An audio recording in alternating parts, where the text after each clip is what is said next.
नमस्कार, आप देख रहे हैं न्यूज वन इंडिया। मैं हूं आपके साथ उन्नति भटनागर। बुलेटिन की शुरुआत करते हैं बड़ी खबर के साथ। बजट से पहले योगी कैबिनेट की आज बैठक है। बजट के प्रस्तावों को कैबिनेट बैठक में मंजूरी दी जाएगी। सुरेश खन्ना वित्त मंत्री बजट का प्रस्ताव रखेंगे। सुबह 11 बजे शुरू होगी यूपी विधानसभा की कार्यवाही। वित्त मंत्री सुरेश खन्ना 11 बजे सदन में बजट पेश करेंगे, लेकिन उससे पहले कैबिनेट की बैठक होगी जिसमें बजट को मंजूरी दी जाएगी। अंतिम मंजूरी ये दी जाएगी बजट को, और उसके बाद सदन में ये बजट पढ़ा जाना है। आम जनता के लिए, उत्तर प्रदेश वासियों के लिए ये बजट किस तरीके से खास रहता है, इस पर सभी की निगाहें टिकी हुई हैं। सुरेश खन्ना ये बजट प्रस्ताव रखेंगे कैबिनेट बैठक में भी, और सदन में भी वित्त मंत्री सुरेश खन्ना बजट पढ़ेंगे, जहां पेपरलेस ये बजट होगा। और इस बजट पर सभी की निगाहें हैं कि क्या कुछ खास होगा, किस तरीके से सरकार ने प्राथमिकता तय की है अलग अलग वर्गों के लिए, अलग अलग सेक्टर्स के लिए। क्या कुछ बड़ी राहतें रहती हैं आने वाले दिनों में, क्योंकि 2024 नजदीक है और ऐसे में चुनावी एजेंडा भी साधते हुए किस तरीके से इस बजट में बड़े ऐलान, बड़ी घोषणाएं की जाती हैं, ये भी देखना महत्वपूर्ण रहेगा। तो फिलहाल आज बजट का दिन है, यानी कि आज उत्तर प्रदेश सरकार बजट पढ़ेगी, जहां दूसरे कार्यकाल का योगी सरकार के दूसरा ये बजट होगा। महत्वपूर्ण ये बजट है, और लेकिन इससे पहले कैबिनेट की बैठक होगी। कैबिनेट बैठक में बजट के प्रस्ताव को मंजूरी मिलेगी और वित्त मंत्री सुरेश खन्ना ये बजट रखेंगे, बजट का प्रस्ताव रखेंगे। उस पर मोहर लगने के बाद सदन में इस बजट को पढ़ा जाएगा, जहां 11 बजे सदन की कार्रवाई जो है शुरुआत होगी उसकी, और इसी के साथ बजट का आगाज होगा कि बजट में क्या कुछ खास रहता है। फिलहाल 10 मार्च तक क्योंकि बजट सत्र है, लेकिन इससे पहले आज बजट का दिन है। बजट आज पढ़ेंगे वित्त मंत्री सुरेश खन्ना। पेपरलेस ये बजट होगा, किस तरीके से खास रहता है, जो बड़ा लक्ष्य उत्तर प्रदेश सरकार का है वो बजट के जरिए कैसे पूरा किया जाता है, ये देखना महत्वपूर्ण रहेगा। अलग अलग सेक्टर्स के लिए बजट क्या आवंटित रहता है, कितने चेहरों पर खुशी आती है इस बजट के बाद, ये देखना खास रहेगा। और इसी को लेकर सभी की निगाहें आज उत्तर प्रदेश के इस बजट पर टिकी हुई हैं कि क्या कुछ खास सबसे ज्यादा आबादी वाले राज्य उत्तर प्रदेश के बजट में रहता है। 2024 से पहले इस बजट में क्या उनके लिए राहत होती है या नहीं, इसको लेकर सभी की धड़कनें तेज है इस बजट के लिए कि बजट में उनके लिए क्या कुछ महत्वपूर्ण रहता है। और बेरोजगारी और महंगाई का मुद्दा क्योंकि लगातार उठाया जाता रहा है, और ऐसे में युवा वर्ग के लिए, महिला वर्ग के लिए, किसानों के लिए क्या कुछ बड़े वादे रहते हैं, ये भी देखना खास है।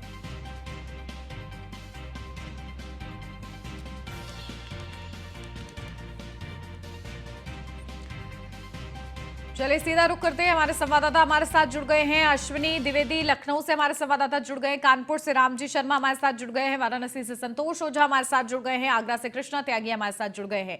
अश्विनी से शुरुआत करते हैं। अश्विनी, क्या कुछ जानकारी? देखिए, आज बजट का दिन है, बजट से पहले कैबिनेट बैठक होगी, क्या कुछ खास इस बजट में रहने वाला है? सभी की निगाहें टिकी हुई हैं, क्या कुछ प्रतिक्रिया आपको मिल रही है? बिल्कुल बात करेंगे तो आज जो है उत्तर प्रदेश का बजट पेश होगा, और इसको लेकर के उससे पहले ठीक पहले कैबिनेट बैठक होगी। कैबिनेट बैठक के दौरान जो बजट होता है उसको मंजूरी मिलती है, उसके बाद ही बजट जो होता है वो सदन में पेश किया जाता है। 11 बजे उत्तर प्रदेश के जो वित्त मंत्री हैं सुरेश खन्ना वो बजट पेश करेंगे सदन के अंदर। इस दौरान देखा जाएगा कि बजट का जो आकार है लमसम 7 लाख करोड़ के आसपास का रहने का की उम्मीद है, जो पिछले साल की अपेक्षा लमसम 10% ज्यादा होगा। पिछले साल 6,15,000 करोड़ का जो बजट पेश हुआ था, तो ऐसे में कहीं ना कहीं इस बार का बजट अब तक का सबसे बड़ा बजट पेश होने वाला। तो ऐसे में कहीं ना कहीं उम्मीद भी है लोगों को, चाहे वो रोजगार के लिए जो तलाश रहे हैं उनके लिए उम्मीद है, चाहे महिलाएं हो, किसान हो या व्यापारी, हर कोई कहीं ना कहीं इस बजट से उम्मीद रख रहा है कि उसके लिए कुछ ना कुछ बेहतर होगा, क्योंकि अगले साल 2024 का लोकसभा चुनाव होना है और ठीक उससे पहले ये बजट आ रहा है। तो ऐसे में ये जो बजट उत्तर प्रदेश का होगा वो कहीं ना कहीं केंद्रीय जो बजट रहा है उसी पर आधारित होगा। किस तरीके से केंद्र सरकार ने जो बजट पेश किया था उस दौरान सभी जो तबके थे उनको छुआ था, चाहे वो महिलाएं रही हों, चाहे वो बेरोजगार रहे हों, चाहे वो व्यापारी रहे, उद्योगपति रहे हों, हर किसी को कहीं ना कहीं छू करके बजट आया था और जिसका फायदा कहीं ना कहीं आने वाले दिनों में लोगों को मिलेगा। और कहीं ना कहीं अब उत्तर प्रदेश में भी उसी तरीके से बजट कुछ आने वाला है। अगर बात करें उत्तर प्रदेश का जो बजट आ रहा है उसमें तमाम प्रावधान हो सकते हैं, जिसमें जो बेटियां हैं उनको लेकर के जो है प्रस्ताव आ सकता है, जिसमें बेटियां, 2 बेटियां जिनकी एक ही निजी स्कूल में पढ़ती हैं तो एक बेटी की फीस पूरी तरीके से माफ होगी और उसका वहन सरकार करेगी। साथ ही साथ जो बुंदेलखंड के 2 लिंक एक्सप्रेसवे बन रहे हैं उनके लिए बजट आवंटित हो सकता है। इसके अलावा जो बलिया लिंक एक्सप्रेसवे है उनके लिए बजट आवंटित हो सकता है। साथ ही साथ हर मंडल में अपना खुद का विश्वविद्यालय हो, इसको लेकर के भी बजट आवंटित हो सकता है। अगर इसके बाद बात करें तो मेडिकल की सुविधाओं को लेकर के उत्तर प्रदेश सरकार लगातार सजग है और उत्तर प्रदेश के मुख्यमंत्री ने पहले ही कहा था कि उत्तर प्रदेश के सभी जिलों में अपने खुद का मेडिकल कॉलेज होगा। तमाम जिले हैं जहां पर मेडिकल कॉलेज बन के शुरू हो चुके हैं या फिर बन रहे हैं। तमाम अभी भी जिले हैं जहां पर मेडिकल कॉलेज बनने हैं तो उनको लेकर के बजट पारित हो सकता है। साथ ही साथ बात करें जो औद्योगिक विकास है उसको लेकर के भी बजट आ सकता है, क्योंकि अभी देखा गया हाल ही में उत्तर प्रदेश में ग्लोबल इन्वेस्टर समिट हुई थी। इन्वेस्टर समिट के दौरान 33 लाख करोड़ से ज्यादा का जो है निवेश उत्तर प्रदेश के अंदर आया था। अब उसे निवेश को अमली जामा पहनाना है, जमीन पर उतारना है, तो उसको लेकर के भी बजट में प्रस्ताव हो सकता है। सरकार के पास इस समय एक मेन में 2 तलवारें हैं, जिससे कहीं ना कहीं देखिए बजट के जरिए किस तरीके से आगे की राह आसान की जाती है उत्तर प्रदेश के लिए, ये देखना महत्वपूर्ण रहेगा। ठीक है अश्विनी, बने रहिए आप हमारे साथ। वाराणसी से हमारे संवाददाता संतोष ओझा भी बने हुए हैं। संतोष, देखिए वाराणसी की तस्वीर किस तरीके से बदली है इस बजट के जरिए, वाराणसी वासियों के लिए क्या कुछ खास होने की उम्मीद? देखिए, साफ सी बात है, रोजगार, शिक्षा और स्वास्थ्य ये मुद्दा बजट का खास होगा, क्योंकि 2024 सामने है और चुनावी वर्ष है। तो जो भी स्ट्रक्चर बनाए जाएंगे, जो भी खांचा खींचे गए होंगे, वो निश्चित तौर पे चुनावी को रणनीति को देखते हुए किया गया होगा। अब रही बात बनारस की, निश्चित तौर पे बनारस विकास के लगातार बढ़ते हुए क्रम में अगले पायदान पे है और लोगों को एक उम्मीद है, जो बनारसियों को उम्मीद है, तो निश्चित तौर पे बनारस के लिए एक अलग पैकेज आएगा, बनारस के लिए खास सुविधाएं दी जाएंगी और खास करके यदि देखा जाए तो विकास के साथ साथ उन चीजों पे भी ध्यान दिया जाएगा जिन चीजों से लोगों का सीधा जुड़ाव होता है। जैसे जो विकास के क्रम है, चाहे वो घाट के हों या फिर मंदिरों से जुड़े हुए हों या फिर शहर के सड़कों के चौड़ीकरण का मुद्दा रहा हो, इन मुद्दों के साथ ही साथ शिक्षा और स्वास्थ्य, जैसा कि हमने पहले कहा, इन 2 चीजों पे भी विशेष लोगों की नजर होगी। सरकार की किस तरीके से प्राथमिकता रहती है ये देखना होगा। ठीक है संतोष, बने रहिए आप हमारे साथ। कृष्णा त्यागी का रुख करेंगे, आगरा से हमारे संवाददाता जुड़े हुए हैं। कृष्णा, देखिए आपके पास में लोग भी देख पा रही हूँ, क्या बजट से लोगों को उम्मीदें हैं? महिलाओं को क्या उम्मीदें हैं? पुरुषों को क्या उम्मीदें हैं? व्यापारियों को क्या उम्मीदें हैं? बिल्कुल उन्नति जी, कह सकते हैं कि जो उत्तर प्रदेश का जो बजट पेश होने वाला है इसको लेकर काफी लोगों को उम्मीद है और ये ऐतिहासिक बजट माना जा रहा है, क्योंकि 7 लाख करोड़ का पूरा बजट है और इस बजट को लेकर काफी लोगों को उम्मीद रहती है कि युवा भी काफी उम्मीदें लगाए हुए हैं। चाहे छात्रों की बात करें, छात्र भी अपनी उम्मीदें हैं, व्यापारियों की अलग उम्मीद है। तो यहाँ मेरे साथ ताजनगरी वासी के काफी समाज सेवी लोग हैं, कुछ लोग मेरे साथ खड़े हैं, पहले उनसे जानकारी कर लेते हैं उनकी क्या उम्मीद है। मैडम मेरे साथ, मैडम आज उत्तर प्रदेश का बजट पेश होने वाला है, आप क्या कहना चाहेंगे, क्या उम्मीद है आपको इस बजट को लेकर? उत्तर प्रदेश के बजट में सबसे पहले उम्मीद है पढ़ाई को लेकर के। आज पढ़ाई आसमान छू रही है, बच्चे अपने अच्छे स्कूल कॉलेजों में पढ़ाते हैं और लेकिन बच्चे बहुत सौ की उम्मीद होती है कि हम भी अपने बच्चे को पढ़ाएं। मध्यम वर्ग का लोग अपने बच्चों को नहीं पढ़ा पाता है, इसलिए सबसे पहले जो पढ़ाई दिन तक दिन बढ़ती चली जा रही है उस पर योगी अंकुश लगाएं और उसे एक लिमिट में लेके आए कि जैसे इतने ही पैसे देने हैं और इतने में ही पढ़ाई तुम्हारी होगी। और जैसे आप महिलाएं हैं, महिलाओं को लेकर गृहिणी लेकर सवाल बताती हैं, उसको लेकर क्या उम्मीद है? उसमें सारी उम्मीदें सबसे पहले है गैस को लेकर। गैस के सिलेंडर हैं जो मध्यम वर्ग है वो नहीं खरीद पाते हैं और उनके घर आजकल गैस योगी जी ने पहुंचाई है, तो उसके लिए थोड़ा सा उन्हें भी सोचना पड़ेगा कि हमें गैस के लिए पैसे बिल्कुल मध्यम में रखने चाहिए, जिससे कि वो भी अपने खरीदें। उन्नति जी, और भी लोग मेरे साथ मौजूद हैं, उनसे जानकारी कर लेते हैं। सर आप बता दीजिए, आज उत्तर प्रदेश का जो बजट है, ऐतिहासिक बजट आने वाला है, आपको इस बजट को लेकर क्या? देखिए, उत्तर प्रदेश धार्मिक दृष्टि से देश का प्रमुख प्रदेश है। यहाँ अयोध्या भी है, मथुरा भी है, काशी भी है।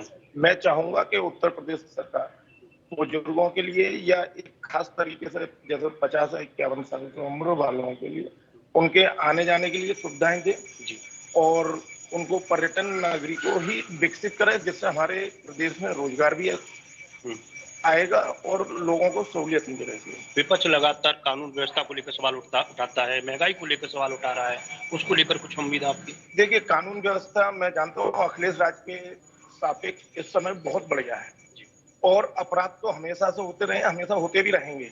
क्या कोई सरकार विपक्ष ये गारंटी लेगा कि अगर वो आ गया तो उसके बाद कोई अपराध नहीं होगा? बाकी रही अपराधियों पर नकेल लगाने की बात, तो नो डाउट योगी सरकार में जितने अपराध हुए हैं उनमें तुरंत उनकी गिरफ्तारियां भी हुई हैं और उनको दंड भी दिया। महंगाई को लेकर कुछ कहना चाहिए? महंगाई देखिए, अब आप चाहेंगे 1947 वाली चीजें मिल जाए वो तो मिलेंगी। डिमांड और अनुपात है, तो उसके अनुपात महंगाई हर समय बढ़ेगी। वो केवल योगी सरकार ने या मोदी सरकार ने नहीं बढ़ाई। बिल्कुल। उन्नति जी, और भी मेरे साथ काफी लोग मौजूद हैं, उनसे बातचीत करेंगे। मैडम मेरे साथ मौजूद है। मैडम, आज बजट पेश होने वाला है, क्या कहना चाहेंगे? आपकी क्या उम्मीद है इस बजट को लेकर? बजट को लेकर सबसे पहले रोजगार है बच्चों के लिए। जो बच्चे इतने पढ़ लिख कर इतने काबिल पैसा खर्च करके इतना एजुकेशन हासिल करते हैं, फिर भी उनके बाद उनको जो रोजगार नहीं मिले या वो अपने एम्स को नहीं पाले तो माँ बाप को परेशानी होती है और इस देश का भी मोरल भी डाउन होता है बच्चों का कि हम इतना पढ़ लिख कर भी कुछ नहीं बन पाए। पहला ऐतिहासिक बजट है और एक महिला है, आप महिलाओं को लेकर कुछ ऐसी उम्मीद है? क्योंकि सबसे ज्यादा महिलाओं को, गृहिणी महिलाओं को अपने महंगाई को लेकर, रसोई को लेकर बहुत चिंता रहती है, इसको लेकर? एक्चुअली महंगाई तो जिस अनुपात में बढ़नी चाहिए उस अनुपात में बढ़ रही है। ऐसा कुछ नहीं है कि आपको दाल आप अफोर्ड नहीं कर सकते, जितनी पहले थी उतनी अब है। 10-5 रुपए इधर उधर चलता रहता है। ऐसा कुछ महंगाई का तो इश्यू मुझे तो नहीं नजर आता कि। तो बिल्कुल उन्नति जी, ये काफी लोग थे जिन्होंने अपनी राय बताई। उन्होंने कहा कि इस ऐतिहासिक बजट को लेकर काफी उम्मीद है और सबसे ज्यादा जो किसान, युवा और महिलाएं, सभी वर्ग के लोग इस बजट को लेकर अपनी उम्मीदें बनाए हुए हैं। अब देखने वाली बात है बिल्कुल, मध्यम वर्ग भी देखिए इंतजार कर रहा है कि क्या कुछ खास उनके लिए हो सकता है। ठीक है कृष्णा, बने रहिए आप हमारे साथ। कानपुर से रामजी शर्मा हमारे साथ बने हुए हैं। रामजी, क्या कुछ जानकारी? देखिए, आज उत्तर प्रदेश का बजट आना है, सभी की निगाहें इस पर हैं कि बजट में उनके लिए क्या कुछ खास होगा। कानपुर वासियों की क्या कुछ प्रतिक्रिया मिल रही है आपको? जी बिल्कुल, मैं आपको बता दूं कि जिस तरह आज जो 71वां बजट आज जारी होना है, उस ऐसे में कानपुर वासियों को तो इस बजट से काफी उम्मीद है, चाहे वो युवा वर्ग हो, चाहे वो एक व्यापारी वर्ग हो, किसी वर्ग का व्यक्ति हो। उसको सिर्फ सबसे बड़ी समस्या जो युवा है उनको चाहिए कि रोजगार सबसे ज्यादा खुले। कुछ ऐसा बजट हो जिससे जो बेरोजगारी को घूमने इसके साथ सबसे बड़ी समस्या कानपुर की सड़कों को लेकर के रहती है और पानी की समस्या, उन समस्या से उनको निजात मिले। कुछ ऐसा बजट आए जिससे कि जो सड़कें जो लगातार खराब है उनको बेहतर हो और जो मेडिकल स्वास्थ्य विभाग की समस्याएं होती है उनका भी दूर हो। ऐसे में हम लगातार इस मुद्दे को लेकर लोगों से मैं बात करी थी, तब उन्होंने साफ तो बताया था कि बजट ऐसा होना चाहिए, संतुलित बजट हो, ये सबके के लिए हो। तो सबसे बड़ी समस्या होती है कि जब बजट आता है तो कुछ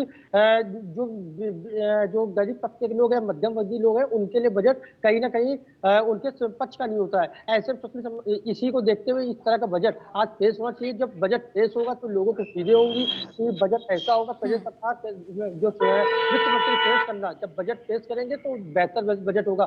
ऐसे में हम एक जगह मौजूद हैं, देखिए यहाँ लोग खड़े, उनसे बात करने का प्रयास करते हैं कि वो क्या बताते हैं बजट पेश करते हैं, उनकी क्या प्रक्रिया होगी, उनसे जानकारी करने का प्रयास करते हैं।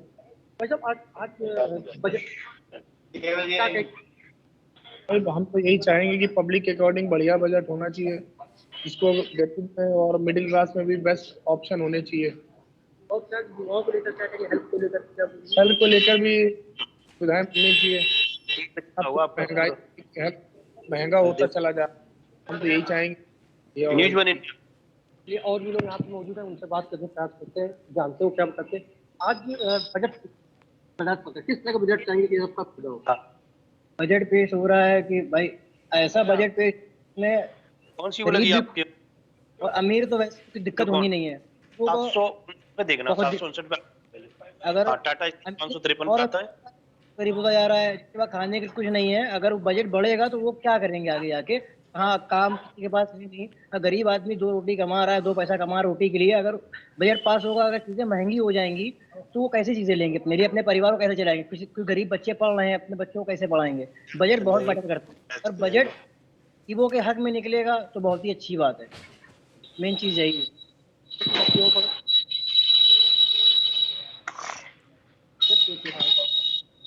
बाकी लोग ऐसा आपका बाकी लोगों का यही कहना है कि जो बजट है वो ऐसा होना चाहिए कि सबका ध्यान रखा जाए और बजट सभी के लिए फायदेमंद हो और जिससे जो बेरोजगारी फैले उसको रोका जाए, रोजगार को बढ़ावा मिल सके। जी बिल्कुल, और इसी के साथ विकास के कार्यों के लिए किस तरीके से बजट आवंटित किया जाता है ये भी देखना महत्वपूर्ण रहेगा। ठीक है राम जी, बने रहिए आप हमारे साथ। संतोष का रुख करते हैं। संतोष, देखिए काशी का विकास किस तरीके से हुआ है, लगातार काशी की एक तस्वीर बदली गई है। लगातार उत्तर प्रदेश, क्योंकि सबसे ज्यादा आबादी वाला राज्य है, अलग अलग जिलों पर ध्यान दिया जा रहा है। वाराणसी वासियों की क्या सोच है, किस तरीके से वो विकास चाहते हैं, क्योंकि आत्मिक विकास उनका काफी हुआ है। ऐसे में किस तरीके से व्यावसायिक रूप में अगर मैं बात करूं तो विकास की क्या बात वहां पर की जा रही है?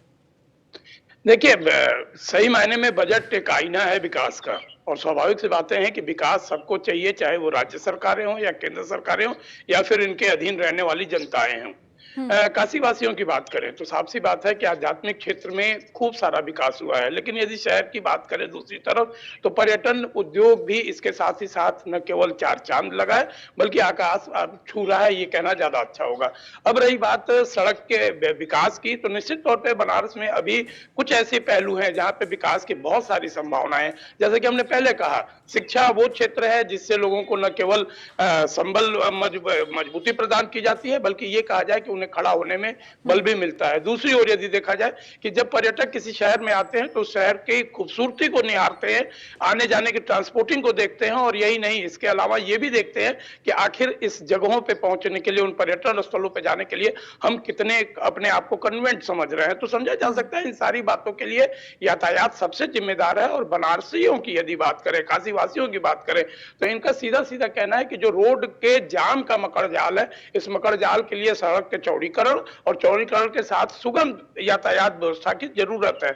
ये अलग चीज है कि मेट्रो की प्रोजेक्ट यहाँ पे फेल हो गई है और रोपवे का प्रोजेक्ट यहाँ पे चालू किया गया है। तो देखना यह है कि इस बजट में बनारस के यातायात के लिए, या ये कहा जाए कि यातायात से जुड़ी बाकी चीजों के लिए क्या क्या प्राविधान किया जाता है और किन सुविधाओं को प्राथमिकता से सामने दिया जाता है। इसके अलावा यदि देखा जाए रेल मार्ग भी, हालांकि केंद्र का ये चैप्टर है, लेकिन बावजूद उसके आवाजाही में रेल मार्ग बहुत महत्वपूर्ण होता है। तो जो रेलवे ट्रैक्स है उसके अगल बगल के विकास करने के लिए राज्य सरकार की एक योजना थी, उस पे कुछ बातें होती हैं या उसे अभी भी रोक के रखा जाता है, ये भी देखने की बात होगी। इन सब के अलावा सबसे जो बड़ी बात होगी वो ये, जैसा आपने भी कहा और सब लोग जानते हैं कि बनारस का विकास जो हुआ है वो काफी अच्छा रहा है, चाहे वो घाट हो, चाहे मंदिर हो या फिर पर्यटन स्थल हो। लेकिन सबसे बड़ी बात है कि इन क्षेत्र से जुड़ी हुई जो दूसरी समस्याएं हैं, चाहे वो सीवर से जुड़ी हुई हो या फिर वो यातायात से जुड़ी हो या फिर बिजली से जुड़ी हुई, इन पे भी काम करने की जरूरत है। और काशी वासियों की यही चाह है कि इन चीजों पे न केवल ध्यान दिया जाए लेकिन बल्कि बजट में एक अलग से प्राविधान किया जाए इन चीजों के लिए। अब जो काशी वासियों को इंतजार इस बात का कि जब 11 बजे बजट आएगा तो 11 बजे के बाद काशी के खाते में क्या क्या मिलता है और किन किन चीजों को प्राथमिकता से आगे बढ़ाया जाता है। जी बिल्कुल, इसी पर सभी की निगाहें रहेंगी। ठीक है संतोष, बन रहिए आप हमारे साथ। कृष्णा, देखिए विदेशी मेहमान आगरा में आए, जो बड़े वादे उत्तर प्रदेश सरकार ने उनसे किए हैं उनको भी कहीं ना कहीं जमीनी स्तर पर लागू करने की जरूरत है और इसके लिए भी बजट आवंटित किया जा सकता है। इस ओर किस तरीके से लोग इसको समझ पा रहे हैं? बिल्कुल उन्नति जी, मैं आपको बता दूं कि जिस प्रकार जो बजट ऐतिहासिक बजट पेश होने वाला है उसको लेकर आगरा वासियों की काफी नजर उस पर है और सभी वर्ग के लोगों को इस बजट को लेकर काफी उम्मीद है। हालांकि इस बजट से पहले काफी उम्मीद है क्योंकि आगरा एक पर्यटन की दृष्टि से बहुत महत्वपूर्ण शहर है और इसको लेकर भी काफी लोग इस बजट को लेकर उम्मीद है। हालांकि एक योजना है एयरपोर्ट को लेकर, हालांकि वो केंद्र सरकार से जुड़ी हुई है, लेकिन हालांकि इस बजट को लेकर भी कुछ लोग उम्मीद हैं कि इस बजट में कुछ ऐसा पर्यटकों के लिए मिले कि पर्यटकों का आवागमन ज्यादा बढ़े और लोगों को ज्यादा उम्मीद है। और सबसे ज्यादा इस बजट को लेकर जो सामान्य वर्ग की जो महिलाएं हैं, मध्यम वर्ग की, उन महिलाओं को काफी उम्मीद है क्योंकि उनकी महंगाई, जो गृहिणी महिलाएं हैं उन्हें जो गैस को लेकर परेशान होना पड़ता है, कई ऐसे सामान हैं जो रसोई के जो सामान होते हैं उसको लेकर बजट में कुछ खास नजर आए। इसके अलावा व्यापारियों को भी काफी उम्मीद है क्योंकि व्यापार वर्ग भी इस 2 साल से जो देखा जा रहा है कोरोना काल से, वो व्यापार भी काफी प्रभावित रहा है, उसको लेकर भी व्यापारी काफी उम्मीदें लगाए लगाए हुए हैं। तो इस पूरे बजट को लेकर क्या कुछ खास देखने को मिलेगा बजट उन्नति जी, ये देखने वाली बात होगी जी। बिल्कुल राम जी, देखिए कानपुर मैनचेस्टर ऑफ इंडिया किसी जमाने में किस तरीके से इंडस्ट्रीज वहां पर डेवलप हुआ करती थी, आज इंडस्ट्रीज के लिए क्या कुछ खास इस बजट में हो सकता है, कैसे वहां पर उम्मीदें लगाई गई हैं इसको लेकर? बिल्कुल, मैं आपको बता दूं कि जो कानपुर है, जो कानपुर का मैनचेस्टर कहा जाता है इंडस्ट्री के मामले में सबसे कानपुर का ही नाम होता है। और यहाँ का जो लेदर है वो यहाँ के जो देश में अपने भारत में ही नहीं कि विदेशों में भी लेदर की सप्लाई होती है। लेकिन ऐसे में समस्या थी जो सीवर का जो लेदर का काम होता है, इसका तो गंदगी थी वो गंगा में जाती थी, जिसको साफ सफाई को लेकर के एक बजट आया, उसको साफ सफाई की गई। लेकिन इसके साथ ही जो लेदर जो इंडस्ट्री के जो लोग हैं, जो व्यापारी उद्यमी है, उनका साफ तौर पर कहना है कि इस बार एक बजट जो आज पेश हो रहा है उसमें तो लेदर इंडस्ट्री के लिए अलग से एक बजट होना चाहिए, जिससे कि उसको डेवलप किया जा सके और जो उसका नाम जो भारत जो कानपुर का नाम जो भारत में नहीं विदेशों में उस नाम फिर से उस नाम पे वहां पर है। क्योंकि जो सबसे ज्यादा सप्लाई जो कानपुर से लेदर इंडस्ट्री के लिए कानपुर काफी फेमस है। और सबसे बात है कि जो कानपुर की एक जो काशी विश्वनाथ है, बिल्कुल, देखिए अलग अलग जिला स्तर पर भी किस तरीके से पंख लगते हैं इस बजट के बाद, ये देखना होगा। बहुत शुक्रिया आप सभी का हमारे साथ जुड़ने के लिए, खास और महत्वपूर्ण जानकारी के लिए। बढ़ते आगे, रायबरेली से इस वक्त की बड़ी खबर। बीते 24 घंटे में एक ही गांव के 6 लोगों की संदिग्ध मौत, हार्ट अटैक और बीमारी बताई जा रही है वजह। गुरबशरगंज थाना क्षेत्र के भीतर गांव का ये पूरा मामला बताया जा रहा है, जहां एक ही गांव के 6 लोगों की मौत हुई है। संदिग्ध परिस्थितियों में ये मौत हुई है। हार्ट अटैक और बीमारी मौत की वजह बताई जा रही है। तो हार्ट अटैक और बीमारी जो वजह बताई जा रही है उसको लेकर फिलहाल स्पष्टता क्या कुछ कहना है डॉक्टर्स का, ये देखना होगा। गुरबशरगंज थाना क्षेत्र के भीतर गांव का ये पूरा मामला बताया जा रहा है।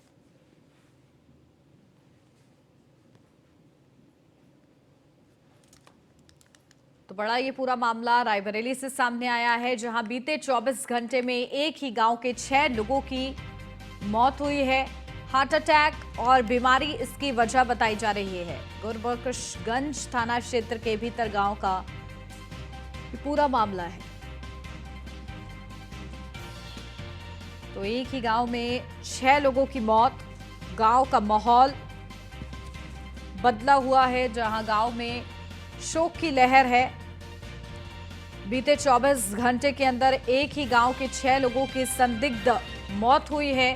हार्ट अटैक और बीमारी मौत की वजह बताई जा रही है। गुरबशरगंज थाना क्षेत्र के भीतर गांव का ये पूरा मामला बताया जा रहा है। तो 6 लोगों की संदिग्ध परिस्थितियों में मौत हुई है। रायबरेली से ये इस वक्त की बड़ी खबर।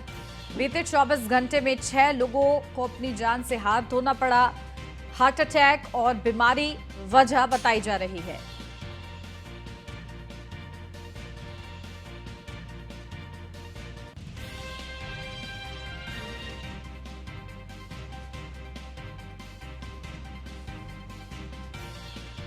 तो रायबरेली से ये खबर है, जहां बीते 24 घंटे की अगर बात की जाए तो एक ही गांव के 6 लोगों की संदिग्ध मौत हुई है। हार्ट अटैक और बीमारी उसकी वजह बताई जा रही है। तो गुरबशरगंज थाना क्षेत्र के भीतर गांव का ये पूरा मामला है, जहां एक ही गांव की 6 लोगों की मौत के बाद से गांव में मातम पसरा हुआ है। गांव के लोगों में हड़कंप मचा हुआ है। अपडेट लेते हैं, हमारे संवाददाता असद खान हमारे साथ जुड़ गए हैं। असद, क्या जानकारी? एक ही गांव के 6 लोगों की मौत हुई है, क्या कुछ वजह स्पष्ट तौर पर निकलकर सामने आ रही है?